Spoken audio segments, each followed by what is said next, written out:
Hey guys, I'm back. It is about 6 o'clock in the evening, and as predicted, the sun came out, and it's kind of behind the house right now. But I did indeed decide to bring little Monroe out on my side patio. It's absolutely gorgeous out. It got very, very warm. It's probably, I would say, easily in the mid-70s. It turned out to be a gorgeous afternoon. I was really kind of wondering if it would get there, but it did, so I'm really super happy. So I figured I'd come out and make a video with my beautiful baby girl and her little pink swan dress. It is the cutest thing ever.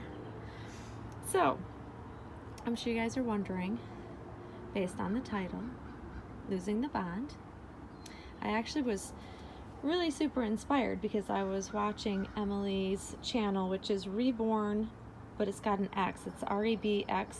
I'm not sure how she pronounces her channel name, but I was just watching her video with the same title, and she's talking about all the different ways we can lose the bond with a baby. And people ask me this all the time, so I thought I would chit chat about it, kind of give my 2 cents on it, and share what people have asked me, because the last couple of babies I've had, I've been very, very closely bonded with, more so than I ever in my whole collecting life, which is many, many moons.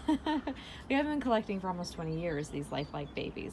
So I've had a lot of dolls come and go. I've had a lot of feelings of feeling bonded with dolls and then losing the bond with dolls. And so I think it's a really interesting topic because it happens to collectors all the time, where we think that we are completely in love with a doll, and then something changes where we, as we call it, lose the bond with that doll, and we move on to the next. So I think there are several things that happen that lead up to that bond being lost, because let's face it, there's always something new, something with newer features. With silicone especially, the softer and softer they get, these artists make these dolls more realistic, more lifelike, and that's what most of us are seeking out, is having that ultimate realism. And for most of us, we generally part with dolls, or we need to provide funds to get a new doll. So that helps us lose the bond. So for me, I can tell you that, and this is only me speaking because it's my own personal experience, as the collecting has evolved over the years, I have found that the more I see new, more lifelike creations come out, it helps lose that bond with the current doll I may have. So I might enjoy and love the doll I have in a collection, but if something comes out that just catches my eye, that blows me away with realism, I may start to realize that maybe the one I have is not the nicest, most realistic, and I'm always the type of collector that has sought out the most realistic babies in my collection. It's just, it's not a positive thing, negative thing, it's just my experience as a collector of what I look for is ultimate realism. From the time I started collecting these dolls, that's been my goal. And some people say that I'm never satisfied, yada, yada, yada. It is what it is. It's all a matter of, your taste, what you like, what you don't like, whatever. We've talked about that. But whenever I see another doll out there that literally just takes my breath away, or, I'll use silicone as an example, because it's the same with Reborns. As they were coming out, newer innovations, better ways of painting, more depth, more realism, so that they looked like a living baby when you saw them in person. That same with Reborns, but with silicone, I think a big part of what I love about silicones is the feel of holding the silicone. There's some weight to it, there's some density to it, and so the things that attract me to newer dolls coming out might not be the most pretty baby, or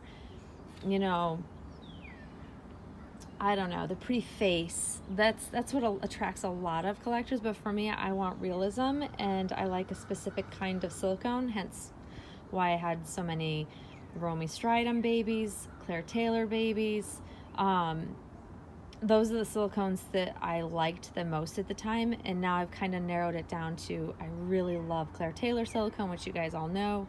And so it's a big part of why I fall in love with her babies is the depth and the way she's able to paint the realism, but also the feel and the density of how that silicone feels in your arms, moves when you're changing them, when you're super close up to their faces.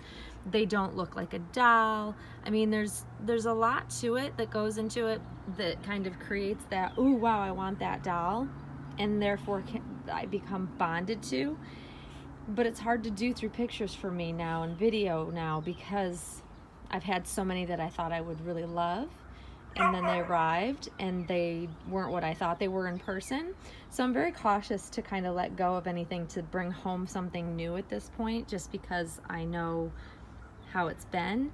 But I think most of the way through my collecting, it was, I felt bonded to a doll that I had until I found something else that I wanted more, if that makes sense. I think that something Emily talked about in her video was the number of dolls that you have can also affect the bond you have with your doll, and I agree 100%. I think that I got to a point during a certain period of time in my collecting, and I had too many dolls at once, and I couldn't feel bonded with any of them. So it was kind of, I felt this indifference, which is not what you want to feel when you have a lot of money tied up into these babies. You want to feel completely like it's worth the money you spent. You want to spend time with the baby. And a lot of times, if I didn't have the feeling of wanting to be with the doll, or, you know, make videos of the doll, dress the doll, any of those things, that's how I knew that it was time for the doll to go and that the bond was lost. And some of it is with boredom. Some of it is just, I didn't have a strong enough bond to begin with.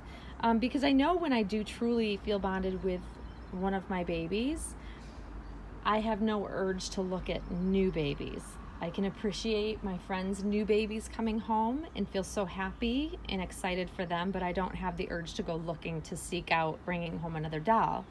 And I've had several people ask me how having Parker has changed perhaps my bond with Monroe. And I can tell you that oddly, because I worried about that too, oddly it has not affected my bond with Monroe. Monroe is my go-to baby. We say that like it's like my go-to baby. Like, I don't know, it's kind of a strange statement to say about, you know, your doll. But if there's only a little bit of time that I can spend in my nursery, I'm going to spend it with this baby. I adore Parker. Parker is a very special baby because I enjoy her very much, but the bond is very different between me and this baby and then me and Parker. It's just different. I can't really describe exactly what it is other than this is my dream baby. She checks all the boxes. She feels perfect. She moves perfect. I can't say enough about this baby. I adore her. But with Parker, I still really adore her, but she's just not my favorite. And that sounds terrible to say, but it's me being truthful and honest. And so if there was a time where I decide to get back down to one baby, it'll be Parker that goes, typically. I mean, never say never. I mean, we never really know for sure who stays and goes until something happens, because I've been known to say there was a forever baby in my collection, and the next day the baby moved on. So, you know, I never say never about anything, because Lord only knows what, you know, Claire Taylor might come out with next, and maybe I'll feel the need to have that baby. Who knows? But right now, this baby I have not lost any bond with, which is really quite, it's a surprising thing, because I've had this baby for, let's see, 10 months. Had this baby 10 months. Isn't that crazy? 10 months going on 11 months. Gosh, she's going to be a year old soon. It just dawned on me. But I can say that from day one, I felt really bonded with her. It was different than with any other doll that I had had. And the bond has gotten stronger over time versus usually with most dolls, 99.9% of the dolls I've ever had, that bond kind of gradually falls off over time. It doesn't get stronger. And I think I love this baby so much more today than I did the day I got her. If that makes sense. I don't think it makes sense. I don't know how or why. I still miss her when she's, you know, home and I'm at work. Or if I have to plan a trip, I'm like, oh, I'm going to have to leave her behind. You know, those are the things that go through my mind, which is kind of silly and funny, but good in many ways for the bond that I have for her. And a lot of people don't quite understand it. Collectors that haven't yet experienced that don't quite understand what that bond is like. You'll eventually get there. If you collect long enough, you'll get there. You'll understand eventually. It took me a long time to feel that. And I thought I loved a lot of the dolls that I had. I can safely say that I enjoyed every single doll I've had. I've just had, you know, stronger bonds with some more than others. This baby, it takes the cake. Like, I can't describe just how much this doll means to me. She's just so sweet.